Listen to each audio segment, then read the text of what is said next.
I am continuing in my reading. What I'm doing in this series is to read through the entire standard works of the Church of Jesus Christ of Latter-day Saints. This consists of the Bible, the Book of Mormon, the Doctrine and Covenants, and the Pearl of Great Price. I am continuing reading in a chronological order, according to event, not according to publication or volume, so I'm skipping around a bit as I move along. We continue in the Gospels.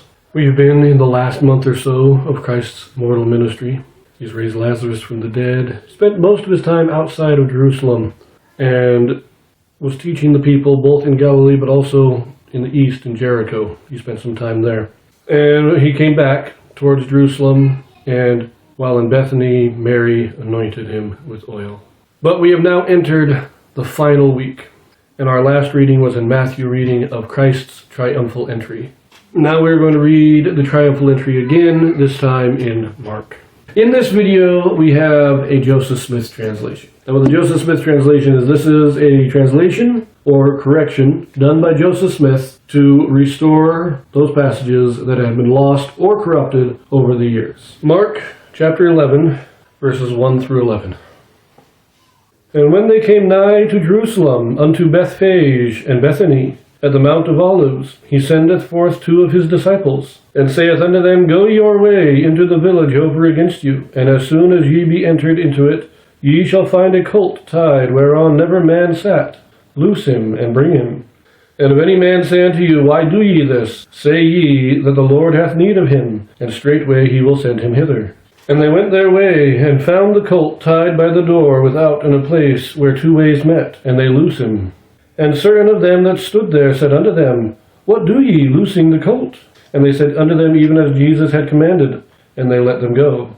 And they brought the colt to Jesus, and cast their garments on him, and he sat upon him.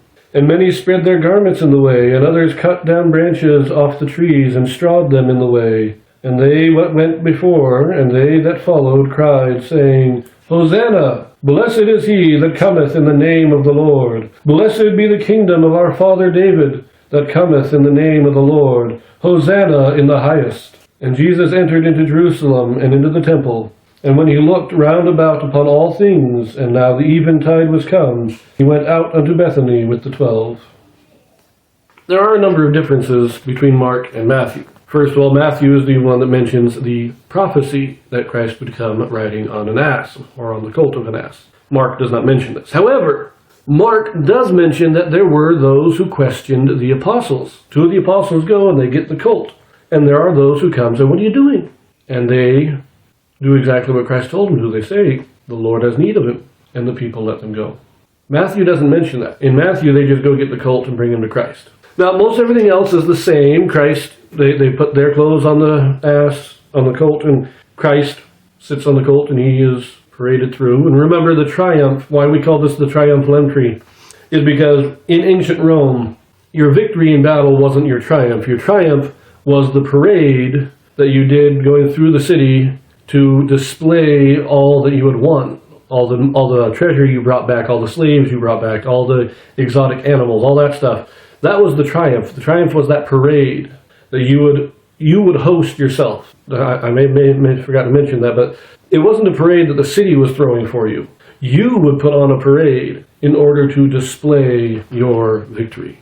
That's the triumph. That's what Christ is doing here. He is putting on a parade to show his victory over death and hell. And we have the people are throwing in their clothes and they're throwing in the tree branches just like in Matthew.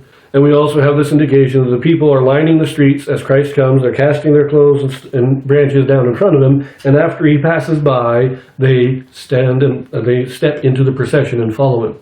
The other difference is that at the end there where it says, he came in to Jerusalem, probably from the east because he was in Bethany, Bethphage at the time. And those are on the eastern side of Jerusalem. So he comes into Jerusalem by the east gate and he goes to the temple. Now, it takes him a little while to get there. He's riding on the colt of an ass, and the people have this big parade going. And he doesn't go first thing in the morning. So they have to go get the colt, and they have to get everything prepared. So it's getting on a long evening when his parade is done, when his triumph is complete. And when he sees the sun going down, he leaves the city, goes back out to Bethany. Because remember, the Jews are trying to kill him. And the last time he contended with the Jews, he told them that it was the last time he would publicly appear.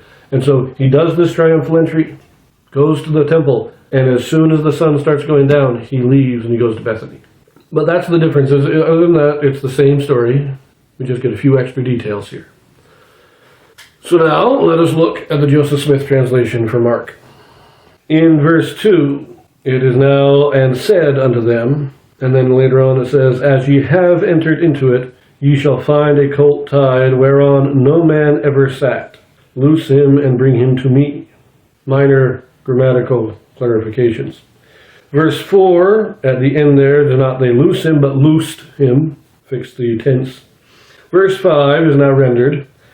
And certain of them who stood by said unto the disciples, why loose ye the colt? So just a grammatical clarification. Verse 7, it is now, and cast their garments upon it, and Jesus sat upon it. So we are no longer referring to the colt as him. We don't know if it's male or female. In verse 8, strawed is corrected to strewed, which makes more sense. In verse 9, we have an addition here, just a couple of words. So it now says, and they that went before him, and they that followed after, cried, saying, Hosanna. Again, minor grammatical clarification. Verse 10 kind of builds off of 9. So 9 ended with, blessed is he that cometh in the name of the Lord. And verse 10 now reads, that bringeth the kingdom of our father David. Blessed is he that cometh in the name of the Lord. So instead of blessed be the kingdom of David, it is blessed who bringeth the kingdom of David. This shows us that the Jews, even those who believed in him, still kind of had the idea that he was bringing back the kingdom of David. He was there to restore the political kingdom, not the spiritual one. It's an interesting addition there. Now, verse 11, it now reads here, when he had looked round about upon all things and blessed the disciples, the eventide was come, and he went out unto Bethany with the 12. So he comes to the temple, and he doesn't just stop there, look around, okay, parade's over, let's leave. He goes there, and he blesses the disciples. He looks around, he sees those who have followed, who have believed in him, he blesses them, and then he leaves. I like that. And we leave that here, and we pick this up again, doing the triumphal entry in Luke and then John, so I will see you there.